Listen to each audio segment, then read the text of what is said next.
ਕਿ ਗੁਰੂ ਨੇ ਬੜੀ ਹੀ ਰਹਿਮਤ ਕਿਰਪਾ ਕੀਤੀ ਹੈ।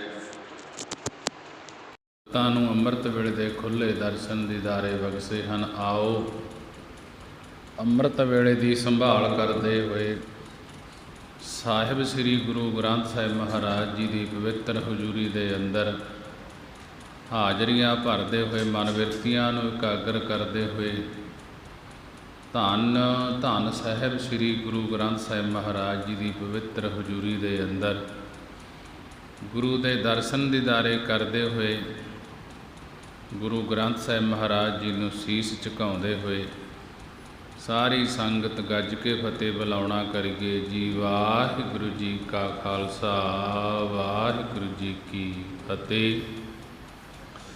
ਸਾਹਿਬ ਸ੍ਰੀ ਗੁਰੂ ਗ੍ਰੰਥ ਸਾਹਿਬ ਮਹਾਰਾਜ ਜੀ ਦੀ ਪਵਿੱਤਰ ਰਹਿਮਤ ਕਿਰਪਾ ਹੋਈ ਹੈ ਕਿ ਗੁਰੂ ਦੀ ਬਾਣੀ ਦੀ ਵਿਚਾਰ ਕਾਫੀ ਸਮੇਂ ਤੋਂ ਚੱਲ ਰਹੀ ਹੈ। ਵਿਚਾਰ ਗੌੜੀ ਰਾਗ ਦੇ ਅੰਦਰ 52 ਅੱਖਰੀ ਤੇ ਵਿਚਾਰ ਹੋ ਰਹੀ ਹੈ। ਮਹਾਰਾਜ ਜੀ ਪੰਜਵੇਂ ਪਾਤਸ਼ਾਹ ਗੁਰੂ ਅਰਜਨ ਦੇਵ ਮਹਾਰਾਜ ਜੀ ਸ਼ਹੀਦਾਂ ਦੇ ਸਰਤਾਜ ਬਾਣੀ ਦੇ ਬੋਹਿਤ ਬਾਣੀ ਦੁਆਰਾ ਸੰਗਤਾਂ ਨੂੰ ਉਪਦੇਸ਼ ਬਖਸ਼ਿਸ਼ ਕਰ ਰਹੇ ਹਨ। ਸ਼ਲੋਕ ਦੇ ਅੰਦਰ ਮਹਾਰਾਜ ਜੀ ਸਮਝਾ ਰਹੇ ਹਨ, ਢਾਹਨ ਲਾਗੇ ਧਰਮ ਰਾਏ, ਕਿਨਹੇ ਨਾ ਘਾਲਿਓ ਬੰਦ, ਨਾਨਕ ਉਬਰੇ ਜਪ ਹਰੀ, ਸਾਧ ਸੰਗ ਸੰਬੰਧ। ਮਹਾਰਾਜ ਜੀ ਦੋ ਪੰਗਤੀਆਂ ਦੇ ਵਿੱਚ ਹੀ ਗਿਆਨ ਬਖਸ਼ਿਸ਼ ਕਰਾ ਦਿੰਦੇ ਹਨ ਸੰਗਤਾਂ ਨੂੰ। ਮਹਾਰਾਜ ਜੀ ਕਹਿਣ ਲੱਗੇ ਸ਼ਲੋਕ ਦੇ ਅੰਦਰ, ਢਾਹਨ ਲਾਗੇ ਧਰਮ ਰਾਏ, ਜਦੋਂ ਧਰਮ ਰਾਏ ਜਮਰਾਜ ਦੇ ਦੂਤ ਆ ਕੇ ਸਰੀਰ ਰੂਪੀ ਮੰਦਰ ਨੂੰ ਢਾਉਣ ਲੱਗੇ ਤਾਂ ਕਿਨਹੇ ਨਾ ਘਾਲਿਓ ਬੰਦ, ਤਾਂ ਕਿਨਹੇ ਕਿਸੇ ਸੰਬੰਧੀ ਨੇ ਵੀ ਰੁਕਾਵਟ ਨਹੀਂ ਪਾਉਣਾ ਕੀਤੀ, ਕਿਸੇ ਨੇ ਨਹੀਂ ਰੋਕਣਾ ਕੀਤਾ ਕਿ ਇਸ ਸਰੀਰ ਰੂਪੀ ਮੰਦਰ ਨੂੰ ਨਾ ਢਾਓ। ਢਾਹਨ ਲਾਗੇ ਧਰਮ ਰਾਏ, ਕਿਨਹੇ ਨਾ ਘਾਲਿਓ ਬੰਦ। ਮਹਾਰਾਜ ਜੀ ਕਹਿਣ ਲੱਗੇ ਜਦੋਂ ਧਰਮ ਰਾਏ ਜਮਰਾਜ ਦੇ ਦੂਤ ਆ ਕੇ ਸਰੀਰ ਰੂਪੀ ਮੰਦਰ ਨੂੰ ਢਾਹਨ ਹੁੰਦਾ ਢਾਉਣ ਲੱਗੇ ਤਾਂ ਕਿਨਹੇ ਨਾ ਬੰਧਿਓ, ਕਿਨਹੇ ਨਾ ਘਾਲਿਓ ਬੰਦ, ਕਿਨਹੇ ਕਿਸੇ ਸੰਬੰਧੀ ਨੇ ਵੀ ਬੰਦ ਰੁਕਾਵਟ ਨਹੀਂ ਪਾਉਣਾ ਕੀਤੀ। ਉਹਨਾਂ ਨੂੰ ਕਿਸੇ ਪ੍ਰਕਾਰ ਧਰਮ ਰਾਜ ਦੀ ਢਾਹ ਨਹੀਂ ਲੱਗਦੀ। ਜੋ ਪਰਮੇਸ਼ਰ ਦਾ ਨਾਮ ਜਪਦੇ ਹਨ, ਮਹਾਰਾਜ ਜੀ ਨੇ ਬੜੇ ਹੀ ਵਿਸਥਾਰ ਦੇ ਨਾਲ ਸਮਝਾਉਣਾ ਕੀਤਾ ਹੈ। ਨਾਨਕ ਉਬਰੇ ਜਪ ਹਰੀ, ਸਾਧ ਸੰਗ ਸੰਬੰਧ। ਸਤਿਗੁਰੂ ਜੀ ਕਥਨ ਕਰਦੇ ਹਨ ਕਿ ਜਿਨ੍ਹਾਂ ਦਾ ਹਰੀ ਦੀ ਸਤ ਸੰਗਤ ਦੇ ਨਾਲ ਸੰਬੰਧ ਹੈ, ਮਿਲਾਪ ਹੋਇਆ ਹੈ। ਨਾਨਕ ਉਬਰੇ ਜਪ ਹਰੀ, ਮਹਾਰਾਜ ਜੀ ਕਹਿਣ ਲੱਗੇ ਉਹ ਗੁਰਮੁਖ ਜਨ ਨਾਮ ਜਪ ਕੇ ਬਚ ਗਏ ਹਨ। ਜਦੋਂ ਧਰਮ ਰਾਜੇ ਦੇ ਦੂਤ ਆ ਕੇ ਸਰੀਰ ਰੂਪੀ ਮੰਦਰ ਨੂੰ ਢਾਉਣ ਲੱਗੇ ਤਾਂ ਕਿਸੇ ਸੰਬੰਧੀ ਨੇ ਵੀ ਰੁਕਾਵਟ ਨਹੀਂ ਪਾਉਣਾ ਕੀਤੀ, ਕਿਸੇ ਨੇ ਵੀ ਰੋਕਣਾ ਨਹੀਂ ਕੀਤਾ। ਉਹਨਾਂ ਨੂੰ ਕਿਸੇ ਪ੍ਰਕਾਰ ਧਰਮ ਰਾਜ ਦੀ ਢਾਹ ਨਹੀਂ ਲੱਗਦੀ, ਭਾਵ ਨਾਸ ਨਹੀਂ ਹੁੰਦਾ, ਅਤੇ ਉਹਨਾਂ ਨੂੰ ਪਰਮਾਰਥ ਵੱਲ ਚੱਲਦਿਆਂ ਨੂੰ ਕਾਮ ਕ੍ਰੋਧ ਬੰਦ ਨਹੀਂ ਪਾ ਸਕਦੇ, ਰੋਕ ਨਹੀਂ ਪਾ ਸਕਦੇ।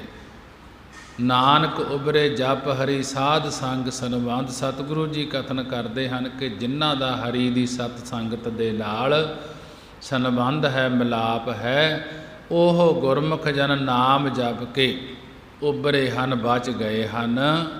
ਪੌੜੀ ਦੇ ਅੰਦਰ ਮਹਾਰਾਜ ਜੀ ਕਥਨ ਕਰਦੇ ਹਨ, ਢੱਡਾ ਢੂੰਡਤ ਕਹਿ ਫਿਰੋ, ਢੂੰਡਤ ਇਆ ਮਨ ਮਾਹੇ।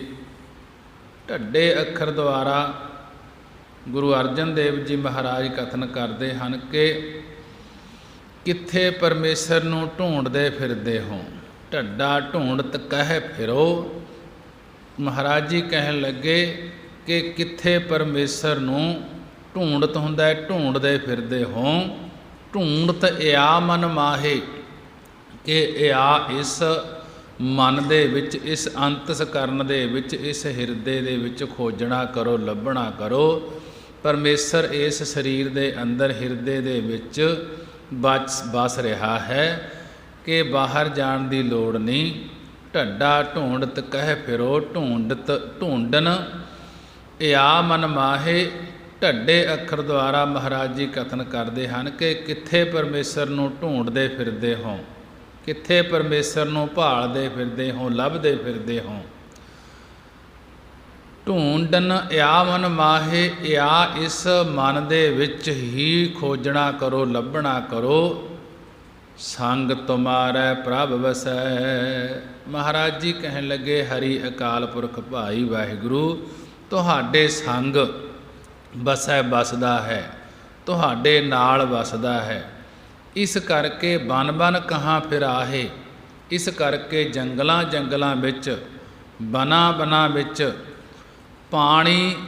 ਪਾਣੀ ਦੇ ਕਿਨਾਰਾਂ 'ਤੇ ਬਾਣੇ ਬਣਾ ਬਣਾ ਕੇ ਕਿੱਥੇ ਫਿਰਦੇ ਹੋ ਕਿ ਉਹ ਪਰਮੇਸ਼ਰ ਤਾਂ ਅੰਦਰ ਹੀ ਵਸਦਾ ਹੈ, ਅੰਦਰੋਂ ਹੀ ਖੋਜਣਾ ਕਰੋ। ਫਰੀਦ ਜੀ ਨੇ ਵੀ ਸ਼ਲੋਕ ਦੇ ਅੰਦਰ ਸਮਝਾਉਣਾ ਕੀਤਾ ਹੈ, ਫਰੀਦਾ ਜੰਗਲ ਜੰਗਲ ਕਿਆ ਭਵਹਿ, ਬਣ ਕੰਡਾ ਮੋੜੇਹਿ, ਬਸੀ ਰੱਬ ਹਿਆਲੀਐ ਜੰਗਲ ਕਿਆ ਢੂੰਡਹਿ। ਫਰੀਦ ਜੀ ਕਹਿਣ ਲੱਗੇ, ਫਰੀਦਾ ਜੰਗਲ ਜੰਗਲ ਕਿਆ ਭਵਹਿ, ਕਿ ਜੰਗਲਾਂ ਜੰਗਲਾਂ ਦੇ ਵਿੱਚ ਕੀ ਭੌਂਦਾ ਫਿਰਦਾ ਹੈ। ਬਣ ਕੰਡਾ ਮੋੜ ਹੈ, ਕਿ ਜੰਗਲਾਂ ਦੇ ਵਿੱਚ ਕੰਡਿਆਂ ਨੂੰ ਕੀ ਮਰੋੜਦਾ ਫਿਰਦਾ ਹੈ, ਕਿ ਕੰਡਿਆਂ ਨੂੰ ਕੀ ਮਰੋੜਦਾ ਫਿਰਦਾ ਹੈ। ਬਸੀ ਰੱਬ ਹਿਆਲੀ ਹੈ, ਕਿ ਰੱਬ ਤਾਂ ਤੇਰੇ ਅੰਦਰ ਹੀ ਵਸਦਾ ਹੈ। ਕਿਆ ਢੂੰਡ ਹੈ, ਕਿੱਥੇ ਕਿੱਥੇ ਰੱਬ ਨੂੰ ਭਾਲਦਾ ਫਿਰਦਾ ਹੈ, ਉਹ ਤੇਰੇ ਅੰਦਰ ਹੀ ਵਸਦਾ ਹੈ।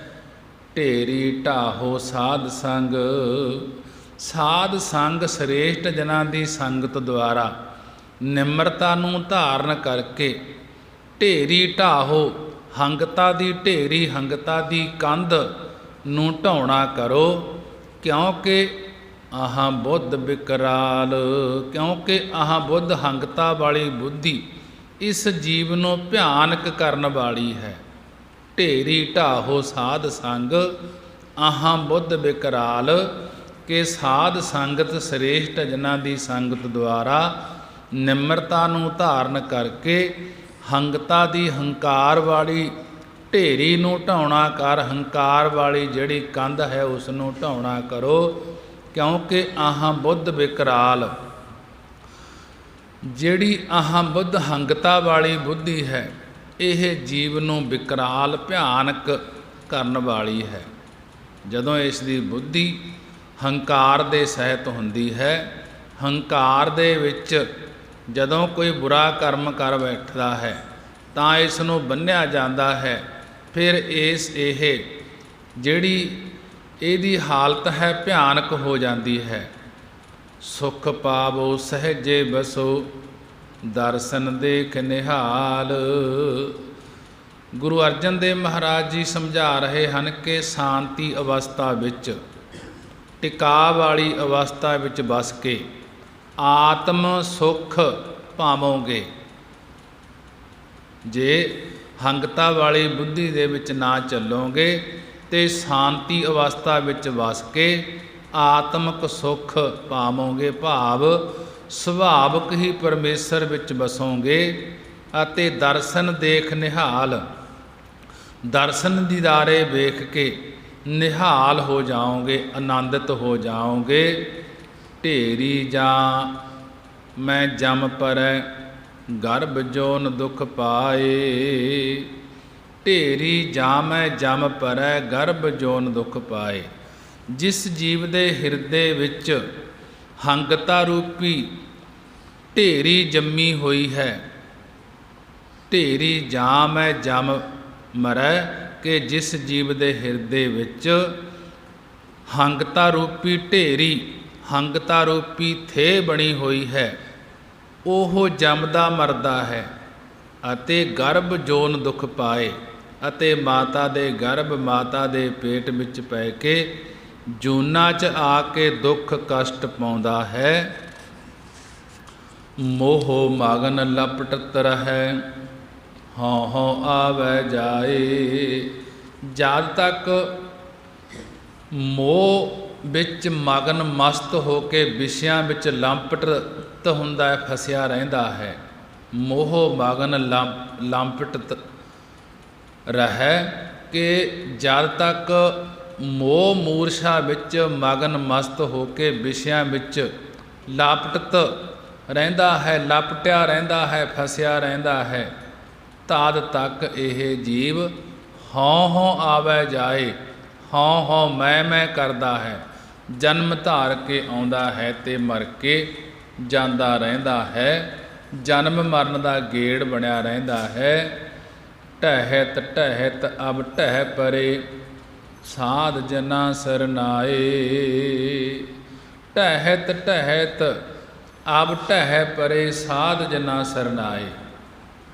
ਇਸੇ ਡਰ ਕਰਕੇ ਦੁਖੀ ਹੋ ਕੇ ਢਹਿਤ ਢਹਿਤ ਡਿੱਗਦੇ ਡਿੱਗਦੇ ਹੁਣ ਸ੍ਰੇਸ਼ਟ ਜਨਾਂ ਦੀ ਸਰਨਾਏ ਸਰਨ ਵਿੱਚ ਓਟ ਵਿੱਚ ਡਿੱਗ ਪਏ ਹਨ।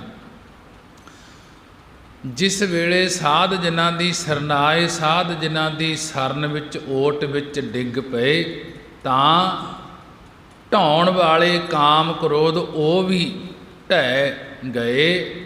ਦੁੱਖ ਕੇ ਫਾਹੇ ਕਾਟਿਆ, ਨਾਨਕ ਲੀਏ ਸਮਾਏ। ਸਤਿਗੁਰੂ ਜੀ ਕਥਨ ਕਰਦੇ ਹਨ ਕਿ ਉਹਨਾਂ ਦੇ ਗਲ ਵਿੱਚੋਂ ਜੰਮਣ ਮਰ ਰੂਪੀ ਦੁੱਖਾਂ ਦੇ ਫਾਹੇ, ਦੁੱਖਾਂ ਦੇ ਫੰਦੇ ਕੱਟ ਦਿੱਤੇ ਹਨ, ਅਤੇ ਉਹ ਹਰੀ ਵਾਹਿਗੁਰੂ ਨੇ ਆਪਣੇ ਵਿੱਚ ਲੀਏ ਸਮਾਏ ਅਭੇਦ ਕਰ ਲਏ ਹਨ, ਭਾਵ ਮੇਲ ਲਏ ਹਨ, ਇੱਕ ਮਿਕ ਕਰ ਲਏ ਹਨ। ਦੁੱਖ ਕੇ ਫਾਹੇ ਕਾਟਿਆ, ਨਾਨਕ ਲੀਏ ਸਮਾਏ। ਸਤਿਗੁਰੂ ਜੀ ਕਥਨ ਕਰਦੇ ਹਨ ਕਿ ਉਹਨਾਂ ਦੇ ਗਲ ਵਿੱਚੋਂ ਜੰਮਣ ਮਰ ਰੂਪੀ ਦੁੱਖਾਂ ਦੇ ਫਾਹੇ ਕੱਟੇ ਗਏ ਹਨ। ਉਹ ਹਰੀ ਵਾਹਿਗੁਰੂ ਨੇ ਆਪਣੇ ਵਿੱਚ ਅਭੇਦ ਕਰ ਲਏ ਹਨ, ਮੇਲ ਲਏ ਹਨ। ਸਲੋਕ ਜਹ ਸਾਧੂ ਗੋਵਿੰਦ ਭਜਨ, ਕੀਰਤਨ ਨਾਨਕ ਨੀਤ। ਨਾ ਹੋਣਾ ਤੂਣ ਹੈ ਛੁਟਹਿ, ਨਿਕਟ ਨਾ ਜਾਹਿਓ ਦੂਤ।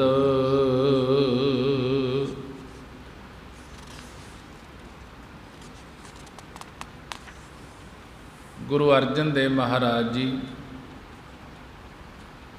ਇਸ ਸ਼ਲੋਕ ਦੇ ਵਿੱਚ ਬੜੇ ਹੀ ਵਿਸਥਾਰ ਦੇ ਨਾਲ ਗੁਰਬਾਣੀ ਦੁਆਰਾ ਸਮਝਾ ਰਹੇ ਹਨ। ਜਹ ਸਾਧੂ ਗੋਬਿੰਦ ਭਜਨ। ਸਤਿਗੁਰੂ ਜੀ ਕਥਨ ਕਰਦੇ ਹਨ ਕਿ ਧਰਮਰਾਜ ਦੂਤਾਂ ਨੂੰ ਕਹਿੰਦਾ ਹੈ, ਜਹ ਸਾਧੂ ਗੋਬਿੰਦ ਭਜਨ। ਜਹ ਜਿੱਥੇ ਸਾਧੂ ਸੰਤ ਜਨ ਗੋਬਿੰਦ ਪਰਮਾਤਮਾ ਦਾ ਭਜਨ ਸਿਮਰਨ ਕਰਦੇ ਹਨ, ਕੀਰਤਨ ਨਾਨਕ ਨੀਤ। ਨੀਤ ਨਿਤਾ ਪ੍ਰਤੀ ਹਰੀ ਵਾਹਿਗੁਰੂ ਦੀ ਕੀਰਤੀ ਜਸ ਕਰਦੇ ਹਨ ਸਾਧੂ ਜਨ। ਕਹਿਣ ਲੱਗੇ, ਹੇ ਦੂਤੋ, ਉਹਨਾਂ ਦੇ ਨਿਕਟ ਨਾ ਜਾਇਓ ਦੂਤ, ਕਿ ਉਹਨਾਂ ਦੇ ਨਿਕਟ ਨੇੜੇ ਨਹੀਂ ਜਾਣਾ। ਜੇ ਜਾਵੋਗੇ ਤਾਂ ਨਾ ਹੋ ਨਾ ਤੂੰ ਨਹਿ ਛੁਟਹਿ, ਕਿ ਨਾ ਤਾਂ ਮੈਂ ਬਚਾਂਗਾ ਤੇ ਨਾ ਹੀ ਤੁਸੀਂ ਬਚੋਗੇ, ਅਤੇ ਨਾ ਹੀ ਆਪਣੀ ਜੰਪੂਰੀ ਛੁੱਟੇਗੀ, ਨਾ ਹੀ ਇਹ ਸੰਜਮਨੀ ਪੂਰੀ ਛੁੱਟੇਗੀ। ਇਸ ਕਰਕੇ ਸੰਗਤ ਦੇ ਨੇੜੇ ਨਾ ਜਾਇਓ। ਜਹ ਸਾਧੂ ਗੋਬਿੰਦ ਭਜਨ, ਕੀਰਤਨ ਨਾਨਕ ਨੀਤ।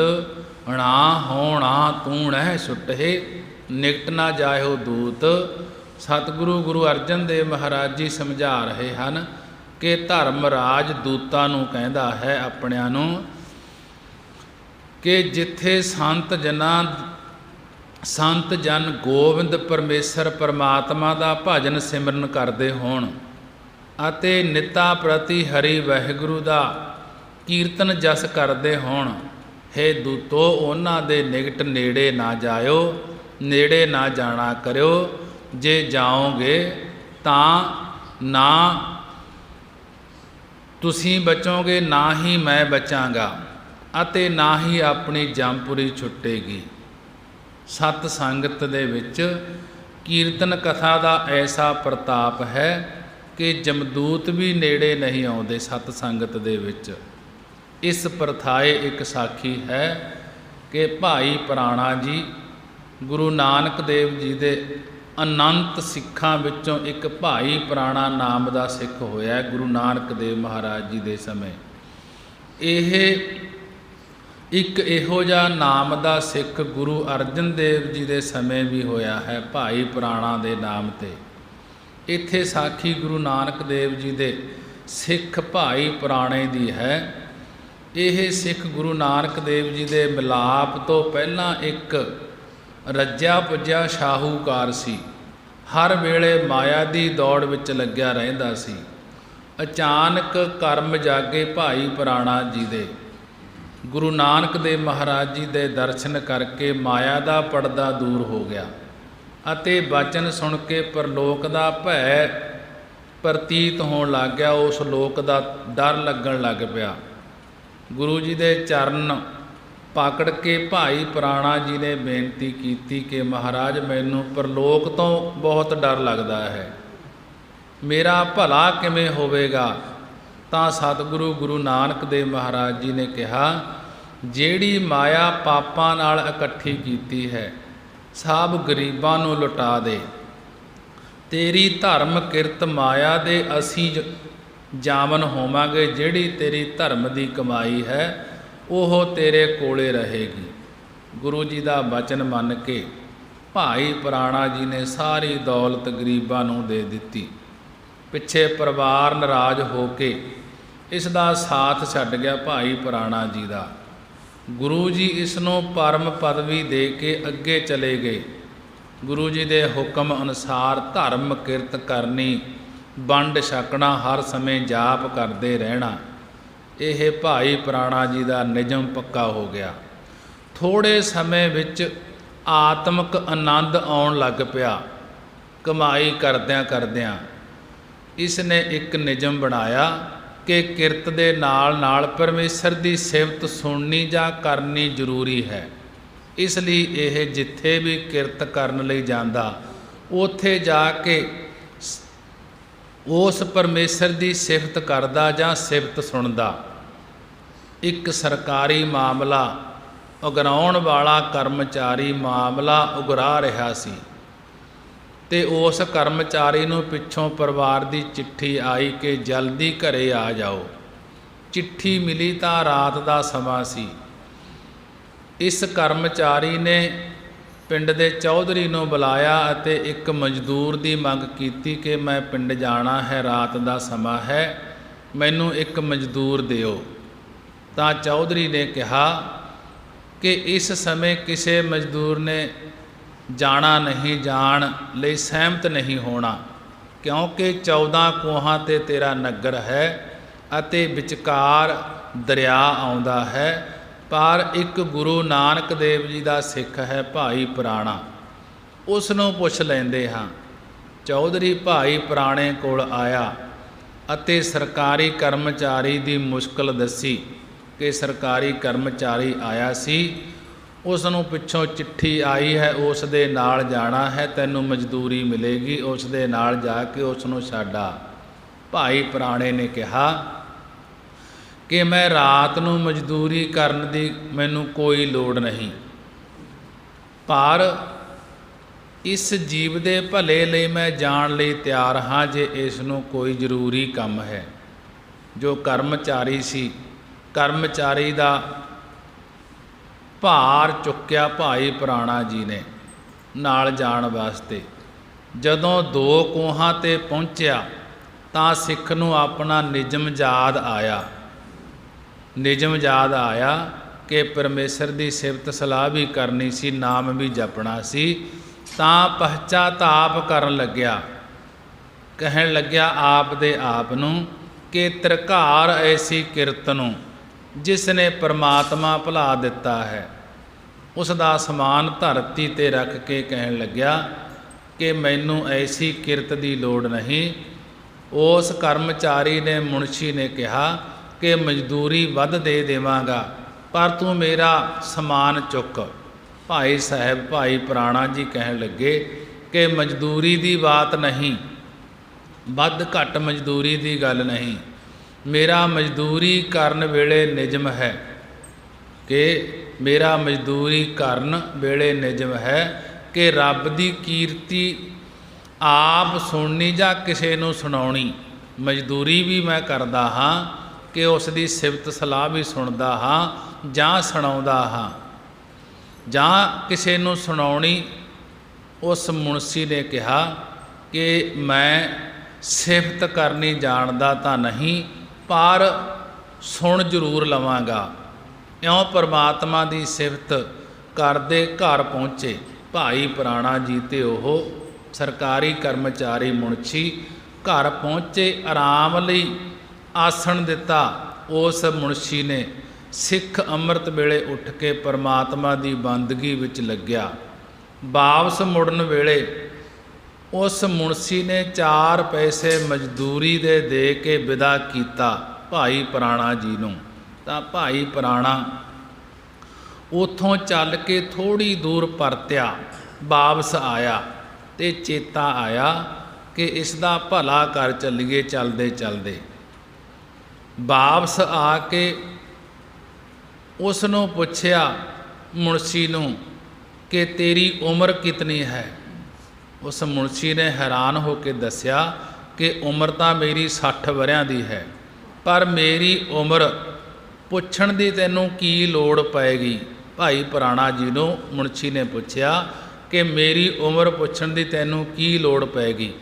ਤਾਂ ਭਾਈ ਪੁਰਾਣਾ ਜੀ ਨੇ ਕਿਹਾ ਕਿ ਮੈਂ ਤੇਰੇ ਘਰ ਦਾ ਅੰਨ ਪਾਣੀ ਖਾਧਾ ਹੈ, ਪਰਲੋਕ ਵਿੱਚ ਤੇਰੀ ਹੁਣ ਤੱਕ ਭੋਗੀ ਉਮਰ ਗੈਰ ਹਾਜ਼ਰੀ ਵਿੱਚ ਲੱਗੀ ਹੈ ਤੇ ਤੇਰੀ ਉਮਰ ਦੀ ਹਾਜ਼ਰੀ ਨਹੀਂ ਲੱਗੀ, ਲੇਖੇ ਵਿੱਚ ਨਹੀਂ ਲੱਗੀ ਤੇਰੀ ਸਾਰੀ ਉਮਰ, ਕਿਉਂਕਿ ਨਾਮ ਨਹੀਂ ਜਪਿਆ ਸੀਗਾ। ਪਰ ਅੱਜ ਰਾਤ ਦਾ ਕੀਤਾ ਸਤਸੰਗ ਲੇਖੇ ਵਿੱਚ ਪੈ ਗਿਆ ਹੈ। ਭਾਈ ਪੁਰਾਣਾ ਜੀ ਮੁਨਸ਼ੀ ਨੂੰ ਕਹਿਣ ਲੱਗੇ, ਅੱਜ ਦੀ 4 ਘੜੀ ਸਤਸੰਗ ਨੇ ਤੇਰਾ ਭਲਾ ਕਰਨਾ ਹੈ। ਅੱਜ ਤੋਂ 8ਵੇਂ ਦਿਨ ਤੇਰੀ ਮੌਤ ਹੋ ਜਾਏਗੀ, ਧਰਮ ਰਾਜੇ ਦੇ ਪਿੱਛੇ ਪਵੇਗੀ ਤੇਰੀ, ਜਮਦੂਤ ਲੈ ਕੇ ਜਾਣਗੇ। ਜਦੋਂ ਚਿੱਤਰਗੁਪਤ ਦੇ ਲਿਖੇ ਲੇਖੇ ਅਨੁਸਾਰ ਤੈਨੂੰ ਧਰਮ ਰਾਜ ਹੁਕਮ ਕਰੇਗਾ, ਉਹ ਪੁੱਛੇਗਾ ਕਿ ਬਾਕੀ ਉਮਰ ਦੇ ਕੀਤੇ ਕਰਮਾਂ ਅਨੁਸਾਰ ਤੂੰ ਨਰਕਾਂ ਦਾ ਅਧਿਕਾਰੀ ਹੈ, ਪਰ ਇੱਕ ਰਾਤ ਦਾ ਸਤ ਸੰਗਤ ਕੀਤਾ ਹੈ, ਜਿਹੜਾ ਸਤ ਸੰਗਤ ਦਾ ਮਹਾਤਮ ਪਹਿਲਾਂ ਲੈਣਾ ਹੈ ਜਾਂ ਨਰਕਾਂ ਦੀ ਸਜ਼ਾ ਪਹਿਲਾਂ ਲੈਣੀ ਹੈ। ਭਾਈ ਪੁਰਾਣਾ ਜੀ ਕਹਿਣ ਲੱਗੇ, ਤਾਂ ਤੁਸੀਂ ਕਹਿਓ ਕਿ ਪਹਿਲਾਂ ਸਤ ਸੰਗਤ ਦਾ ਮਹਾਤਮ ਬੈਕੁੰਠ ਪ੍ਰਾਪਤੀ ਚਾਹੀਦੀ ਹੈ। ਇਹ ਸ਼ਖਸ ਬਹੁਤ ਡਰਿਆ, ਜੋ ਮੁਨਸ਼ੀ ਸੀ ਇਹ ਬਹੁਤ ਡਰਿਆ ਇਹ ਗੱਲ ਸੁਣ ਕੇ। ਕਹਿਣ ਲੱਗਿਆ ਕਿ ਫਿਰ ਕੀ ਹੋਵੇਗਾ। ਭਾਈ ਪੁਰਾਣਾ ਜੀ ਨੇ ਕਿਹਾ ਕਿ ਮੈਂ ਕੱਲ੍ਹ ਨੂੰ ਅਗਲੇ ਦਿਨ ਜਾਨ ਪਰਸੋਂ ਨੂੰ ਬੈਕੁੰਠ ਗਮਨ ਕਰ ਜਾਵਾਂਗਾ, ਭਾਵ ਮੈਂ ਵੀ ਬੈਕੁੰਠ ਦੇ ਵਿੱਚ ਚਲਿਆ ਜਾਵਾਂਗਾ, ਤੈਨੂੰ ਉੱਥੇ ਸੰਭਾਲਾਂਗਾ। ਮੁਨਸ਼ੀ ਦੀ 8ਵੇਂ ਦਿਨ ਮੌਤ ਹੋ ਗਈ। ਧਰਮ ਰਾਜੇ ਦੀ ਕਚਹਿਰੀ ਵਿੱਚ ਪਰਮਾਤਮਾ ਦੀ ਸਿਫਤ ਸਲਾਹ ਵੱਲੋਂ ਗੈਰ ਹਾਜ਼ਰੀ ਮਿਲੀ। ਕਹਿਣ ਲੱਗੇ, ਤੇਰੇ ਕਰਮਾਂ ਦੇ ਬਦਲੇ ਤੈਨੂੰ ਲੰਮੇ ਸਮੇਂ ਲਈ ਨਰਕਾਂ ਦੀ ਸਜ਼ਾ ਮਿਲੇਗੀ, ਪਰ ਇੱਕ ਸਤ ਕਰਮ ਨਿਕਲਿਆ ਹੈ, ਤੇਰਾ ਚੰਗਾ ਕਰਮ ਨਿਕਲਿਆ ਹੈ। ਤੂੰ ਦੱਸ ਕਿ ਪਾਪ ਕਰਮ ਦਾ ਫਲ ਪਹਿਲਾਂ ਲੈਣਾ ਹੈ ਕਿ ਸਤ ਸੰਗਤ ਦਾ। ਮੁਨਸ਼ੀ ਨੇ ਭਾਈ ਪੁਰਾਣੇ ਦੀ ਗੱਲ ਚੇਤੇ ਕਰਦਿਆਂ ਕਿਹਾ ਕਿ ਸਤ ਸੰਗਤ ਦਾ ਮਹਾਤਮ ਪਹਿਲਾਂ ਲੈਣਾ ਹੈ। ਦੂਤ ਬੈਕੁੰਠ ਧਾਮ ਤੋਂ ਕਾਫੀ ਦੂਰ ਰੁਕੇ ਤੇ ਕਿਹਾ, ਜਲਦੀ ਆ ਜਾਈਂ, ਇਹ ਸੱਚਖੰਡ ਹੈ, ਇਸ ਦੇ ਵਿੱਚ ਜਿੰਨਾ ਸਮਾਂ ਤੈਨੂੰ ਦਿੱਤਾ ਹੈ ਉਸ ਸਮੇਂ ਦੇ ਵਿੱਚ ਵਾਪਸ ਆ ਜਾਈਂ। ਜੇ ਨਾ ਆਇਆ ਤੇ ਫਿਰ ਨਹੀਂ, ਜੇ ਜਲਦੀ ਆ ਜਾਵੀਂ, ਨਹੀਂ ਸਜ਼ਾ ਹੋਰ ਵੱਧ ਜਾਏਗੀ। ਜੇ ਨਾ ਆਇਆ, ਲੇਟ ਹੋ ਗਿਆ, ਸਜ਼ਾ ਹੋਰ ਮਿਲੇਗੀ। ਅੱਗੇ ਗਿਆ ਤਾਂ ਭਾਈ ਪੁਰਾਣਾ ਜੀ ਵੈਕੁੰਠ ਧਾਮ ਦਾ ਆਨੰਦ ਮਾਣ ਰਹੇ ਹਨ। ਭਾਈ ਪੁਰਾਣਾ ਜੀ ਨੇ ਕੋਲ ਬਿਠਾਇਆ ਮੁਨਸ਼ੀ ਨੂੰ ਕਿ ਨਿਸ਼ਚਿਤ ਸਮਾਂ ਪੂਰਾ ਹੋ ਗਿਆ, ਜਿੰਨਾ ਸਮਾਂ ਉੱਥੇ ਵੈਕੁੰਠ ਦੇ ਵਿੱਚ ਰਹਿਣਾ ਸੀ। ਤੇ ਬਾਰ-ਬਾਰ ਮੁਨਸ਼ੀ ਪਿੱਛੇ ਨੂੰ ਦੇਖ ਰਿਹਾ ਸੀ। ਜਦੋਂ ਉੱਠ ਕੇ ਜਾਣ ਲੱਗਿਆ ਵੀ ਸਮਾਂ ਪੂਰਾ ਹੋ ਗਿਆ ਹੈ, ਮੁਨਸ਼ੀ ਜਾਣ ਲੱਗਿਆ ਤਾਂ ਭਾਈ ਪੁਰਾਣੇ ਨੇ ਕਿਹਾ, ਹੁਣ ਕਿੱਥੇ ਚੱਲਿਆ ਹੈ? ਉਹ ਮੁਨਸ਼ੀ ਨੇ ਕਿਹਾ ਕਿ ਜਮਦੂਤਾਂ ਦੇ ਕਹੇ ਅਨੁਸਾਰ ਹੁਣ ਮੈਨੂੰ ਇੱਥੋਂ ਜਾਣਾ ਪਵੇਗਾ, ਮੇਰਾ ਸਮਾਂ ਹੋ ਗਿਆ, ਨਹੀਂ ਤਾਂ ਉਹ ਆਪ ਇੱਥੋਂ ਆ ਕੇ ਲੈ ਜਾਣਗੇ। ਤਾਂ ਭਾਈ ਪੁਰਾਣੇ ਨੇ ਕਿਹਾ ਕਿ ਜਮਦੂਤ ਤਾਂ ਕੀ, ਉਹਨਾਂ ਦਾ ਮਾਲਕ ਧਰਮਰਾਜ ਵੀ ਤੈਨੂੰ ਇੱਥੋਂ ਲਿਜਾ ਨਹੀਂ ਸਕਦਾ। ਧਰਮਰਾਜ ਨੂੰ ਸ਼ਿਕਾਇਤ ਕੀਤੀ ਜਾ ਕੇ ਜਮਦੂਤਾਂ ਨੇ ਕਿ ਮੁਨਸ਼ੀ ਧੋਖਾ ਦੇ ਕੇ ਨਿਕਲ ਗਿਆ ਹੈ ਜੀ, ਜੋ ਹੁਕਮ ਹੋਵੇ ਤਾਂ ਉੱਥੋਂ ਬੈਕੁੰਠ ਦੇ ਵਿੱਚੋਂ ਜਾ ਕੇ ਲਿਆਈਏ। ਤਾਂ ਧਰਮਰਾਜੇ ਨੇ ਕਿਹਾ ਕਿ ਜੇਕਰ ਐਸੀ ਗਲਤੀ ਕੀਤੀ ਤਾਂ ਸਾਰੇ ਬੰਨੀ ਦੇ ਮਰ ਜਾਓਗੇ, ਨਾ ਮੇਰਾ ਨਾਂ ਹੀ ਤੁਹਾਡਾ ਛੁਟਕਾਰਾ ਹੋਵੇਗਾ। ਕਿ ਜਹ ਸਾਧੂ ਗੋਬਿੰਦ ਭਜਨ ਕੀਰਤਨ ਨਾਨਕ ਨੀਤ, ਨਾ ਹੋ ਨਾ ਤੂੰ ਨਹਿ ਛੁੱਟੇ, ਨਿਕਟ ਨਾ ਜਾਇਓ ਦੂਤ। ਕਹਿੰਦੇ ਆਪਣਾ ਛੁਟਕਾਰਾ ਨਹੀਂ ਹੋਵੇਗਾ, ਕਿਉਂਕਿ ਪਰਮੇਸ਼ਰ ਜੀ ਦਾ ਇਹ ਹੁਕਮ ਹੈ ਕਿ ਜਿੱਥੇ ਕੋਈ ਸੰਤ ਭਗਤ ਗੋਬਿੰਦ ਦਾ ਕੀਰਤਨ ਅਤੇ ਭਜਨ ਕਰਦਾ ਹੈ, ਉਸ ਦੇ ਨੇੜੇ ਨਹੀਂ ਜਾਣਾ। ਇਸ ਪ੍ਰਸੰਗ ਨੂੰ ਧਿਆਨ ਵਿੱਚ ਰੱਖ ਕੇ ਗੁਰੂ ਅਰਜਨ ਦੇਵ ਮਹਾਰਾਜ ਜੀ ਨੇ ਆਪਣੀ ਬਾਣੀ ਵਿੱਚ ਇਹ ਸ਼ਲੋਕ ਉਚਾਰਨ ਕੀਤਾ ਹੈ। ਪੌੜੀ ਦੇ ਅੰਦਰ ਅੱਗੇ ਮਹਾਰਾਜ ਜੀ ਸਮਝਾ ਰਹੇ ਹਨ, ਨਾਣਾ ਰਣ ਤੇ ਸੂਝੀਐ ਆਤਮ ਜੀਤੈ ਕੋਏ। ਨਾਣੇ ਅੱਖਰ ਦੁਆਰਾ ਕਥਨ ਕਰਦੇ ਹਨ ਗੁਰੂ ਅਰਜਨ ਦੇਵ ਜੀ ਕਿ ਜਿਹੜਾ ਕੋਈ ਕਾਮ ਆਦਿਕ ਸਤਰੂਆਂ ਤੋਂ ਯੁੱਧ ਕਰਕੇ ਮਨ ਨੂੰ ਜਿੱਤਦਾ ਹੈ, ਆਤਮ ਜੀਤੈ ਕੋਏ, ਉਹ ਪੁਰਸ਼ ਕਲਿਆਣ ਨੂੰ ਪ੍ਰਾਪਤ ਹੁੰਦਾ ਹੈ। ਨਾਣਾ ਰਣ ਤੇ ਸੀਜੀਐ ਆਤਮ ਜੀਤੈ ਕੋਏ, ਕਿ ਨਾਣੇ ਅੱਖਰ ਦੁਆਰਾ ਕਥਨ ਕਰਦੇ ਹਨ ਜਿਹੜਾ ਕੋਈ ਕਾਮ ਆਦਿਕ ਸਤਰੂਆਂ ਤੋਂ ਯੁੱਧ ਕਰਕੇ ਆਤਮ ਹੁੰਦਾ, ਮਨ ਨੂੰ ਜਿੱਤਦਾ ਹੈ, ਉਹੀ ਪੁਰਸ਼ ਕਲਿਆਣ ਨੂੰ ਪ੍ਰਾਪਤ ਹੁੰਦਾ ਹੈ। ਹਉਮੈ ਅਨ ਸਿਉ ਨਰ ਮਰੈ ਸੋ ਸੋ ਬਾਦੂ ਹੋਏ। ਕਿ ਹਉਮੈ ਹੰਗਤਾ ਤੇ ਅਨ ਹੁੰਦਾ ਦਵੈਤ ਨਾਲ ਲੜ ਕੇ ਜੀਵਤ ਭਾ ਤੋਂ ਮਰ ਜਾਵੇ, ਉਹ ਪੁਰਸ਼ ਦੋਹਾਂ ਲੋਕਾਂ ਵਿੱਚ ਦੂਣੀ ਚੌਣੀ ਵਡਿਆਈ ਵਾਲਾ ਹੁੰਦਾ ਹੈ। ਹਉਮੈ ਅਨ ਸਿਉ ਨਰ ਮਰੈ, ਜਿਹੜਾ ਹਉਮੈ ਤੇ ਹੰਗਤਾ ਨਾਲ ਦਵੈਤ ਨਾਲ ਲੜ ਕੇ ਜੀਵਤ ਭਾ ਤੋਂ ਮਰ ਜਾਵੇ, ਉਹ ਪੁਰਸ਼ ਦੋਹਾਂ ਲੋਕਾਂ ਵਿੱਚ ਲੋਕ ਪਰਲੋਕ ਵਿੱਚ ਦੂਣੀ ਚੌਣੀ ਸੋਭਾ ਵਾਲਾ ਵਡਿਆਈ ਵਾਲਾ ਹੁੰਦਾ ਹੈ। ਮਣੀ ਮਿਟਾਏ ਜੀਵਤ ਮਰੈ ਗੁਰ ਪੂਰੇ ਉਪਦੇਸ਼, ਜੋ ਪੂਰਨ ਸਤਿਗੁਰਾਂ ਦੇ ਉਪਦੇਸ਼ ਦੁਆਰਾ ਮਤ ਦੁਆਰਾ ਮਣੀ ਹੁੰਦਾ ਮਣੌਤ ਹੰਕਾਰ ਨੂੰ ਮਿਟਾ ਕੇ ਜੀਵਤ ਭਾ ਤੋਂ ਮਰਨਾ ਕਰੇ, ਮਨੁਆ ਜੀਤੈ ਹਰ ਮਿਲੈ ਤੇ ਸੁਰਤਨ ਬੇਸ। ਕਿ ਉਹਨਾਂ ਨੂੰ ਹਰੀ ਪਰਮੇਸ਼ਰ ਮਿਲਿਆ ਹੈ ਜਿਨ੍ਹਾਂ ਨੇ ਮਨੁਆ ਮਨ ਜੀਤਿਆ ਹੈ। ਉਹਨਾਂ ਨੂੰ ਸੁਰਤਨ ਸੂਰਮਿਆਂ ਵਾਲਾ ਲਿਬਾਸ ਸਮਝੋ, ਉਹਨਾਂ ਦਾ ਸੂਰਮਾ ਵਾਲਿਆ ਲਿਬਾਸ ਸਮਝੋ, ਉਹ ਬਹਾਦਰ ਹੈ ਤੇ ਬਾਕੀ ਕਾਇਰ ਹਨ, ਬਾਕੀ ਭੱਜ ਜਾਣ ਵਾਲੇ ਹਨ। ਮਨੁਆ ਜੀਤੈ ਹਰ ਮਿਲੈ, ਇਹ ਸੁਰਤਨ ਬੇਸ, ਕਿ ਉਹਨਾਂ ਨੂੰ ਹਰੀ ਪਰਮੇਸ਼ਰ ਮਿਲਿਆ ਹੈ ਜਿਨ੍ਹਾਂ ਨੇ ਮਨ ਜਿੱਤਿਆ ਹੈ। ਉਹਨਾਂ ਦਾ ਸੁਰਤਨ ਸੂਰਮਿਆਂ ਵਾਲਾ ਲਿਬਾਸ ਸਮਝੋ, ਉਹ ਬਹਾਦਰ ਸਮਝੋ, ਜਿਹੜੇ ਬਾਕੀ ਦੇ ਹਨ ਕਿ ਉਹ ਕੈਰ ਹਨ। ਨਾ ਕੋ ਜਾਣੈ ਆਪਣੋ ਇਕ ਹੈ ਟੇਕ ਆਧਾਰ।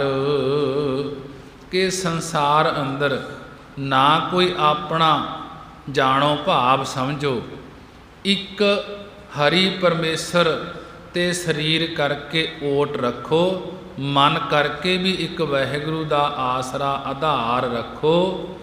ਰੈਨ ਦਿਨਸ ਸਿਮਰਤ ਰਹੈ ਸੋ ਪ੍ਰਭ ਪੁਰਖ ਅਪਾਰ।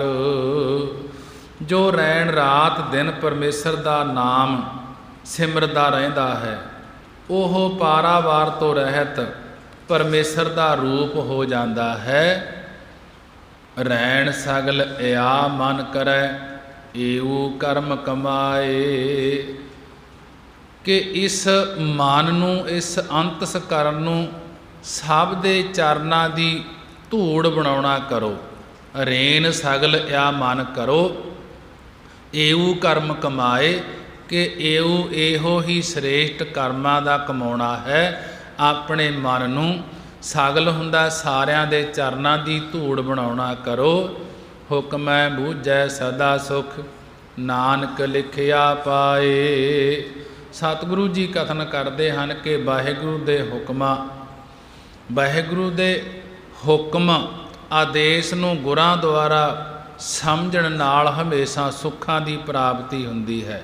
ਪਰ ਹੁਕਮ ਦਾ ਬੂਝਣਾ ਪੂਰਬਲੇ ਸ੍ਰੇਸ਼ਟ ਕਰਮਾਂ ਦੇ ਲਿਖੇ ਅਨੁਸਾਰ ਹੀ ਪਾਈਂਦਾ ਹੈ। ਹੁਕਮੈ ਬੂਝੈ ਸਦਾ ਸੁਖ ਨਾਨਕ ਲਿਖਿਆ ਪਾਏ। ਸਤਿਗੁਰੂ ਜੀ ਕਥਨ ਕਰਦੇ ਹਨ ਕਿ ਵਾਹਿਗੁਰੂ ਦੇ ਹੁਕਮ ਨੂੰ ਗੁਰਾਂ ਦੁਆਰਾ ਬੁੱਝਣ ਨਾਲ ਹਮੇਸ਼ਾ ਸੁੱਖਾਂ ਦੀ ਪ੍ਰਾਪਤੀ ਹੁੰਦੀ ਹੈ। ਪਰ ਹੁਕਮ ਦਾ ਬੂਝਣਾ ਪੂਰਬਲੇ ਸ੍ਰੇਸ਼ਟ ਕਰਮਾਂ ਦੇ ਲਿਖੇ ਅਨੁਸਾਰ ਹੀ ਪਾਈਂਦਾ ਹੈ। ਮਹਾਰਾਜ ਜੀ ਨੇ ਬੜੇ ਹੀ ਵਿਸਥਾਰ ਦੇ ਨਾਲ ਸੰਸਾਰੀ ਜੀਵਾਂ ਨੂੰ ਗੁਰਬਾਣੀ ਦੁਆਰਾ ਸਮਝਾਉਣਾ ਕੀਤਾ ਹੈ ਕਿ ਜਿੱਥੇ ਸਤ ਸੰਗਤ ਹੁੰਦੀ ਹੋਵੇ, ਪਰਮੇਸ਼ਰ ਦਾ ਨਾਮ ਜਪੀਂਦਾ ਹੋਵੇ, ਉੱਥੇ ਜਮਦੂਤ ਵੀ ਨੇੜੇ ਨਹੀਂ ਆਉਂਦੇ। ਜਮਰਾਜ ਦੇ ਦੂਤ ਭਜਨ ਕਰਨ ਵਾਲੇ ਥਾਂ 'ਤੇ ਨਹੀਂ ਆਉਂਦੇ। ਭਾਈ ਪੁਰਾਣਾ ਜੀ ਦੀ ਸਾਖੀ ਨੇ ਇਹ ਸਮਝਾਉਣਾ ਕੀਤਾ ਹੈ ਕਿ ਜਿੱਥੇ ਵੀ ਸਤ ਸੰਗਤ ਹੋਵੇ, ਉੱਥੇ ਮਿਲ ਕੇ ਸਤ ਸੰਗਤ ਕਰੀਏ, ਨਾਮ ਜਪੀਏ, ਤਾਂ ਜਮਦੂਤਾਂ ਦੀ ਪਕੜ ਤੋਂ ਬਚ ਜਾਈਦਾ ਹੈ। ਆਓ ਸੇ ਪੌੜੀਆਂ ਆਨੰਦ ਸਾਹਿਬ ਦਾ ਜਾਪ ਕਰੀਏ, ਅਰਦਾਸ ਬੇਨਤੀ ਕਰੀਏ। ਮਹਾਰਾਜ ਕਿਰਪਾ ਕਰਨ। ਆਈਆਂ ਸੰਗਤਾਂ